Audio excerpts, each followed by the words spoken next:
Fast track ट्रायला जाबाय थादों आंखौबो बिसार खालामबाय थादों out of 859 witnessनि गेजेराव दिनै प्राय 625 सो जोबबाय नभेम्बरनि गेजेराव जोबगोन फास्ट ट्रेक खालामनाय माने साजा होनाय गतिके आंखौबो मा साजा होगोन आं दिनै बुंस'नो हाया नाथाय साबायखर होनायनि सोलायै बै जिबौआ बिखौ गिलु फालुयै अरबायसो औ जाम्बि हिनजाव नों स्रिथा हाराव मिनिना जिबौआ बुंबाय नों आंखौ लानायनि सिगाङावनो जिबौ होनना मोजाङै मिथियोमोन बेरे बिदै होनायनि उनावबो बै जिबौफोरजों जों सौजाबाय थादों अरजाबाय थादों दिनै जों अनसायनाय जिबौजोंनो सौजादों आरो अरजादों स' नांग्राफोरनि जांख्रिथायारिफोरनि खाफाला बेबायदिनोसै बे कर्टनि गेजेरजों जोंनि ओनसोलाव जोंनि हालामाव अरायनि थाखाय सैथो फैगौ सान्थिया फैगोन आं बेखौ मिजिंथिदों आंखौ दायो बे एकर्डआव हेफाजाब मदद होनो थाखाय दान मोनसेनि थाखाय इन्टारिम बेल होदों बिनि उनाव सरकारा मा खालामो जों बुंस'नो हाया स' नांग्राफोरनि जांख्रिथायारिफोरनि खाफाला बेबायदिनोसै गोजोन्थों जों दिनै जेनबोदों थांखि बिखान्थि लानानै नांबोदोंब्लाबो समनि फाखनाव समजों लोगोसे जोंनि मावथिफोरनि लोरबांथियाव जोंनि दैदेनगिरिफोरनि लोरबांथियाव दिनै खोलोब खोलोब जेनबोदों नांनाय आरो जुजिनायाव जायफोरा रान्दि जानानै थाबाय आरो जाय बिसाफोरा मावरिया जानानै थाबाय आं बिथांमोननिसिमबो गोसो गोरबोनिफ्राय गोजोन आरो गाहाम हामलायथि बावहरो आरो जाय बिमा बिफाफोरा बिर जोहोलावफोर जोनोम होबाय आरो बर' हारिनि थाखाय गावनि बिसाफोरखौ होसोमबाय बावसोमबाय आं बिथांमोननिसिमबो गोजोन आरो गाहाम हामलायथि बावहरदों दिनै आं नेशनेल ससियेलिस्ट काउन्सिल अफ नागालेण्डनि गासै दैदेनगिरि आरो मावथिफोरखौबो गोसो गोरबोनिफ्राय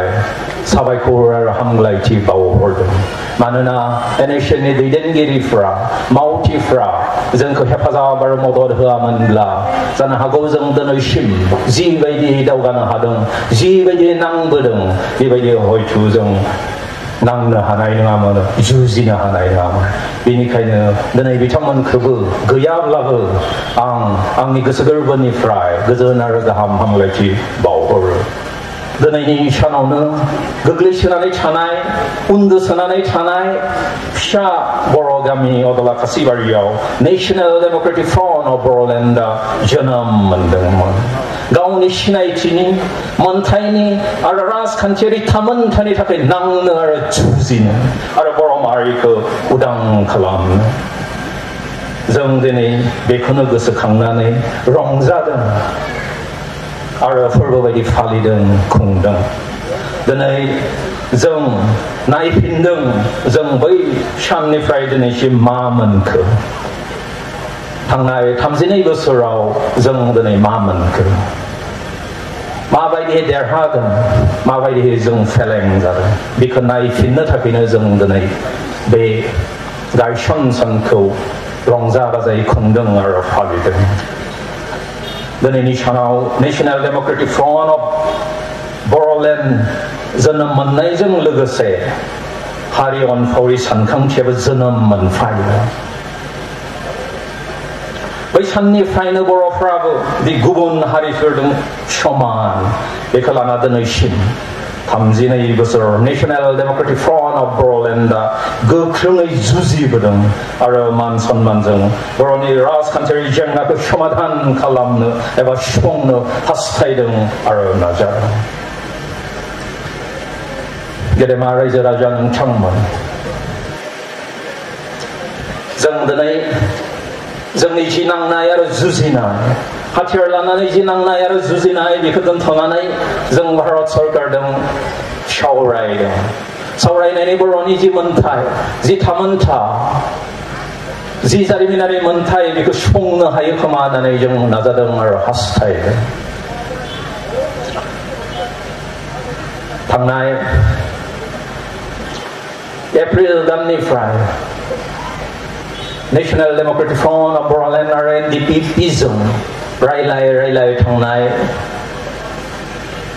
जुन दाननि 25 अक्ट'आव जों जयै दिल्लीयाव भारत सरकारजों सावरायलायबाय बिनि उनाव NDPनि जि मोन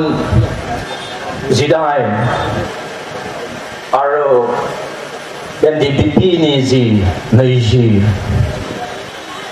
दफा बेफोरखौ ज'थायनानै जों गांसे मेम'रेन्डाम खालामनानै थांनाय 28 आगस्टआव इन्डियाननि नखर बिफाननि मन्त्रि राजनाथ सिंहनो दिल्लीयाव थांनानै इन्टारल'किउटर एबि माथुरनि गेजेरजों जों होदों जों फोथायदों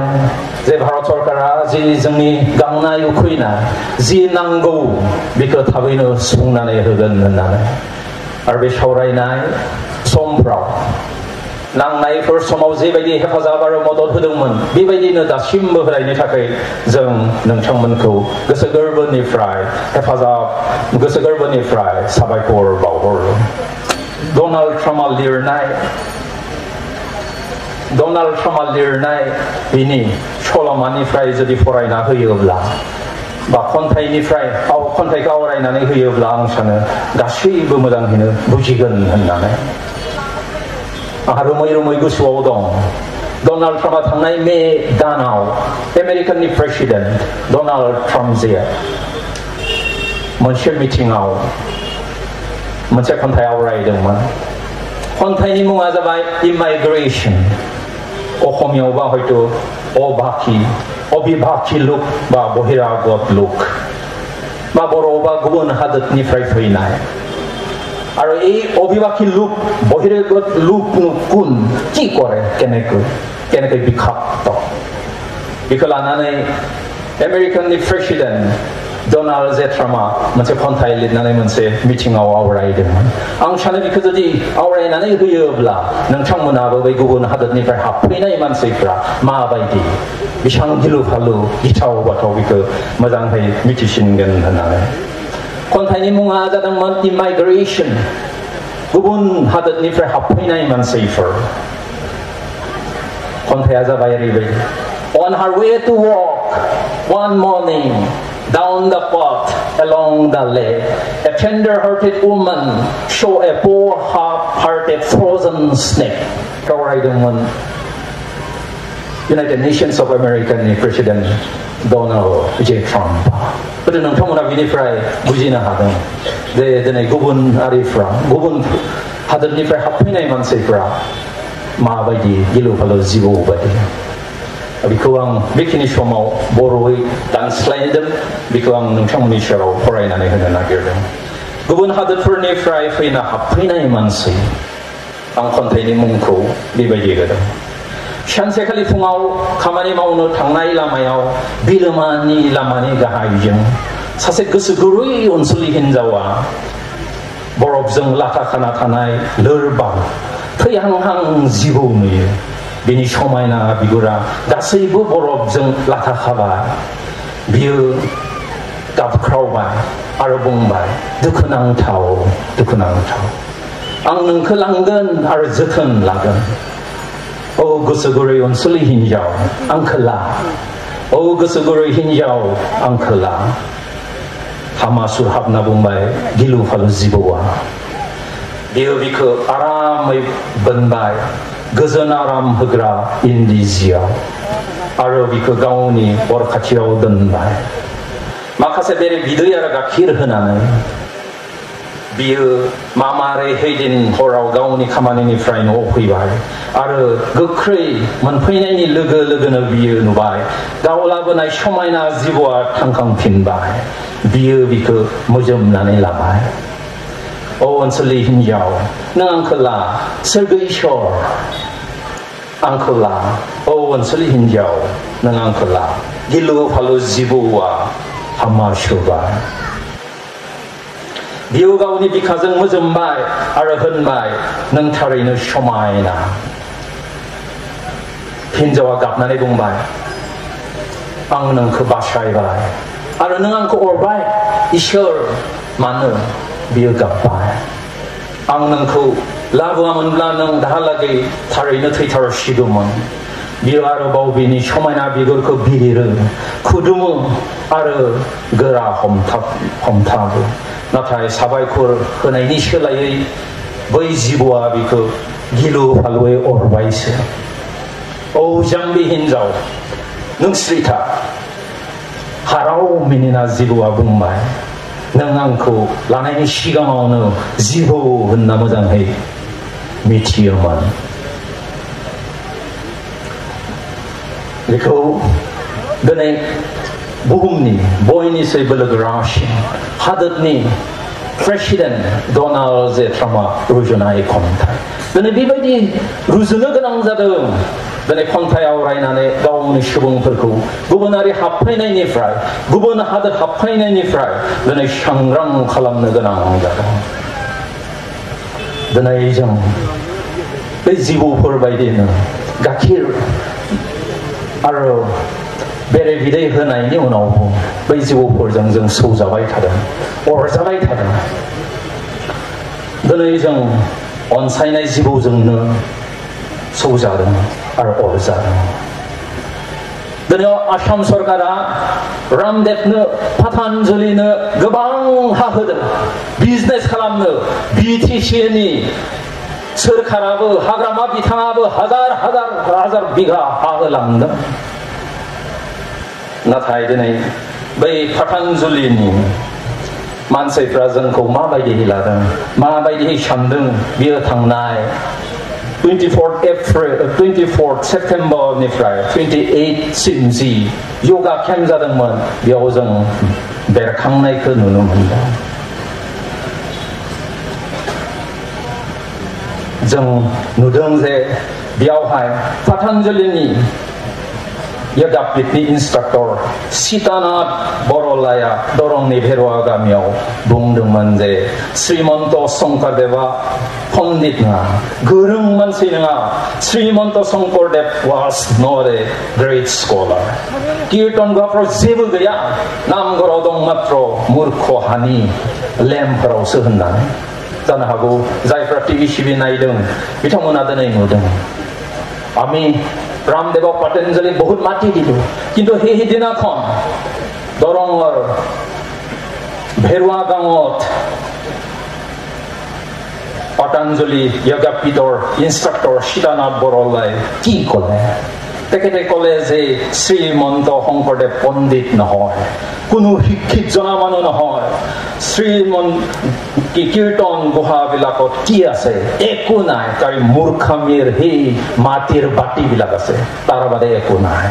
बेबायदि दिनै जों बुंजादों दिनै बेनि अनगायैबो जों नुदों जे पतंजलि आयुर्वेद लिमिटेडनि जि सिनियर भाइस प्रेसिडेन्टमोन एस.बी. सिन्हा बियो निउयर्क टाइम्स मेगाजिनाव इन्टारभिउआव बुंदोंमोन जे आसामनि मानसिफ्रा बेदर जायो आरो सिभिलाइज नङा आरो बिसोरो भारतखौबो मानिया मान सन्मान होनो रोङा तार बादेও আমি দেখিছো যে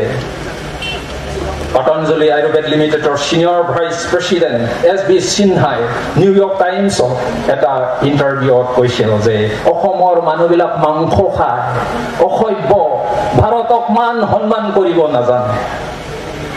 जों दिनै गुबुननो होनानै मा बुंजादों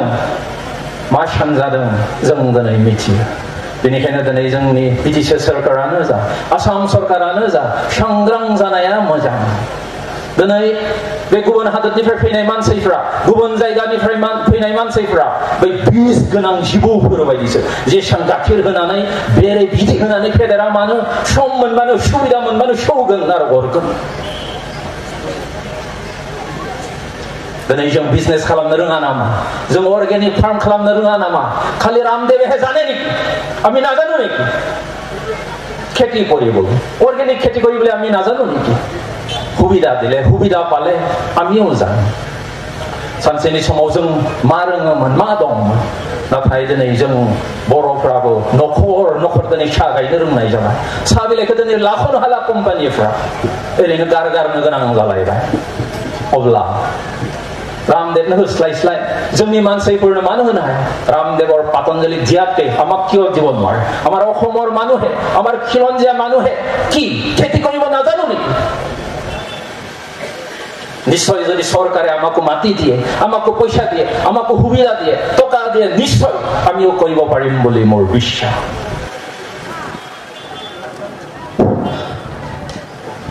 गेदेमा रायजो राजा नोंथांमोन जोंनि थाखाय 15 सेप्टेम्बरा दिनै जारिमिनाव मख'जाथाव मोनसे सान जानानै थालायबाय दोहै जोंनि बेखेवगिरि डक्टर रन्जलि दैमारिया गुसुङै बुंलांबाय थांनाय 15 सेप्टेम्बराव एनडिएफबि सावरायग्रानि बिष्णु नार्जारी एबा एन बेरेमा अजय बसुमतारी एबा बि बुहुमखौ फासि होनो अर्डार होबाय आरो बिनि अनगायैबो सानजु बरदलै बि सिबिगिरि आरो निथुल दैमारि एबा दिनाय हाफखौ सारा जीवन जेलाव थानांगौ होननानै दिनै सेन्टेन्स होबाय एबा राय होबाय दिनै जोंनि थाखाय बियो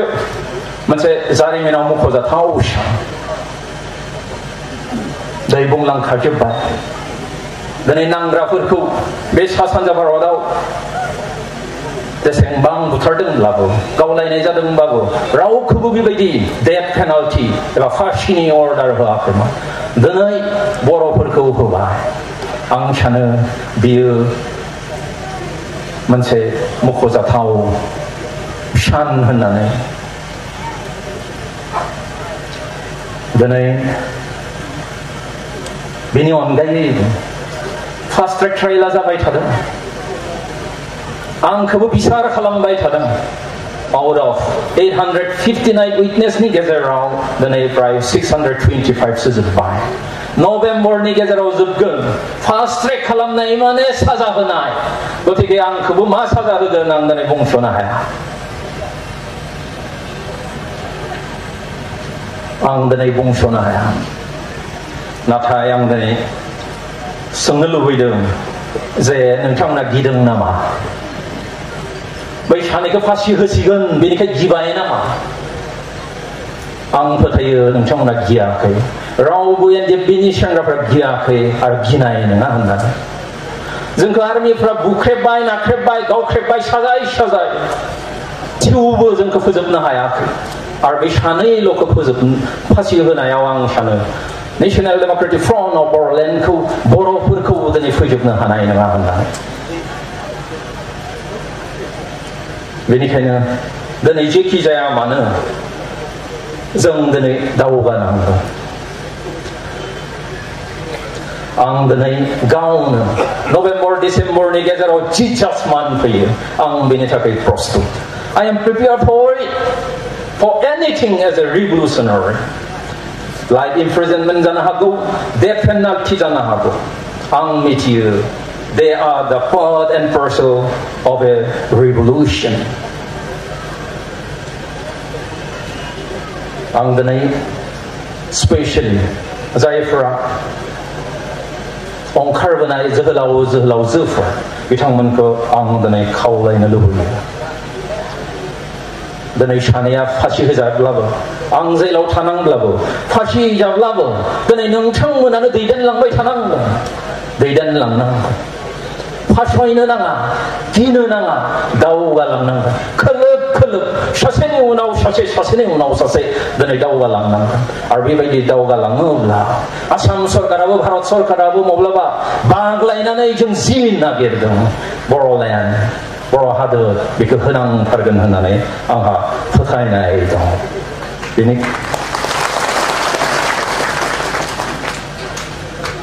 जोबथारनायाव आं डक्टर मार्टिन लुथारनि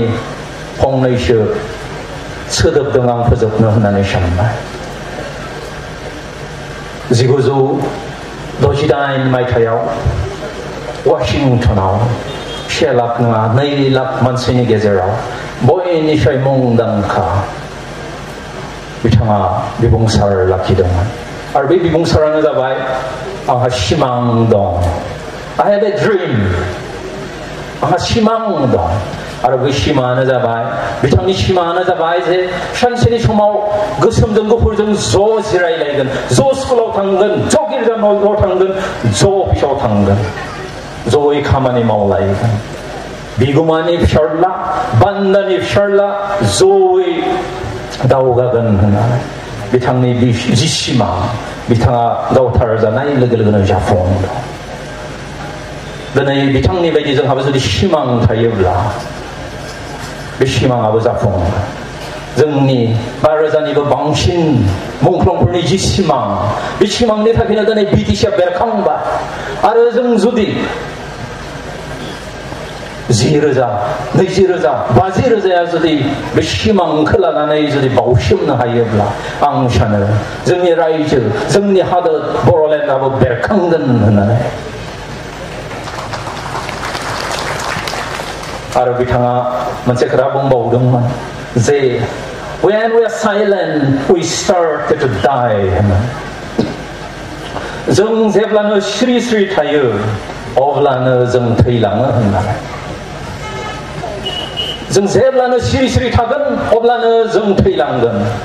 रावबो फात्ता खालामनाय नङा जेबो मोननाय नङा रावबो जेबो होनाय नङा बेनि थाखायनो जों स्रि स्रि थायालाब्लानो नांसोमनो नांगोन बावसोमनो नांगोन सोमावसारनांगोन अब्ला जों जि नागिरदों आं फोथायो जोंनो होआलाब्लानो रावबो थानाय हानाय नङा जोबथारनायाव आं बेखौ बुंनो सानो जे there is no alternative to the critical thinking and hard work दिनै critical thinking आरो hard work नि दिनै alternative गैया जों दिनै ओरैनो मोनजानो लुबैनानै जों ओरैनो जाजानो लुबैनानै माब्लाबाबो जानाय नङा जों मोजाङै साननाय गोरा गोख्रों मावफुंनायनि गेजेरजोंसो जों दावगालांनो हागोन आरो बे बुहुमाव मानसि बायदियै जों गावनि सिनायथिजों थांनानै थानो हागोन जोबथारनायाव आरोबाव गासैखौबो दिनैनि बे गायसन सानाव लैहोर लैहोर फैनानै हेफाजाब आरो मदद होनायनि थाखाय बे खुंनाय आरो फालिनायाव जिबायदि हेफाजाब आरो मदद नांगौ बेफोरबायदिखौ होफैनायनि थाखाय आरो जोंनि आलासिफ्राबो लिंहरनाय बायदि फैनानै जों जिरायफानायनि थाखाय हेफाजाब मदद होनायनि थाखाय गासैखौबो साबायखर बावनानै आं आंनि बिबुंसारखौ एसेयावनो फोजोबनानै आं मासिखौ नाजावनानै लाबाय